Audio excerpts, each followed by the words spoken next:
ఆంధ్రప్రదేశ్ లో సంక్రాంతి వేడుకల్లో కోడి పందాలదే ప్రధాన సందడి చెప్పడంలో అతిశయోక్తి ఏమాత్రం లేదు. ఉభయ గోదావరి జిల్లాలతో పాటు పలు చోట్ల ఈటా సంక్రాంతి పండుగను కోడి పందాలు నిర్వహిస్తుంటారు. ఈ పందాలను చూడడానికి తెలంగాణ సహా ఇతర రాష్ట్రాల నుంచి జనం వస్తుంటారని స్థానికులు చెబుతున్నారు.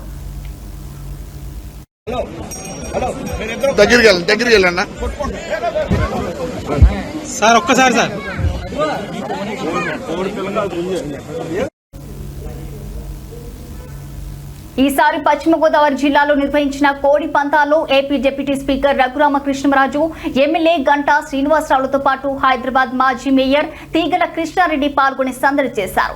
జిల్లాలోని కాలం మండలం పెద్ద అమీరంలో జరిగిన ఈ పోటీలో పాల్గొన్న నేతలు పందెం కోళ్లతో ఫోటోలతో ఫోజులిచ్చారు.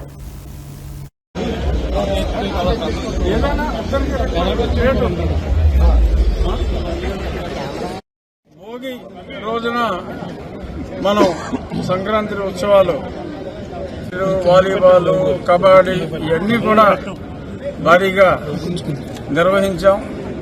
అడ్వెంచర్ స్పోర్ట్స్ కూడా ఇక్కడ పారా మోటరింగ్ కూడా నిన్న ప్రారంభించాం. చాలా జనం బాగా ఎంజాయ్ చేస్తున్నారు. సంక్రాంతి అంటే మరి సాంప్రదాయ కోళ్ల పోటీలు అనేది కూడా ఉండాలి.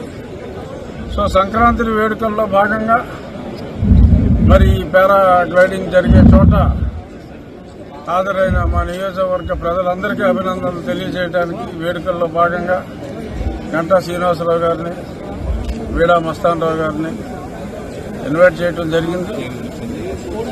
తెలంగాణ నుంచి అతిథి తీగల కృష్ణారెడ్డి అన్న కూడా ఇచ్చేశారు.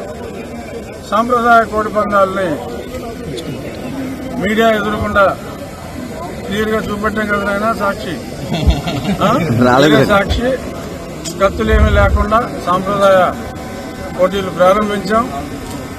ఈ AI రోజుల్లో ఏదైనా సాధ్యం. ప్రభాస్ గారితో అట్లే ఇస్తున్నారు, చిరంజీవి గారితో ఏదో చేస్తున్నారు. ఏదైనా సాధ్యం, కానీ సంప్రదాయబద్ధంగా జరిగేదాన్ని సంప్రదాయబద్ధంగానే చూడాలి.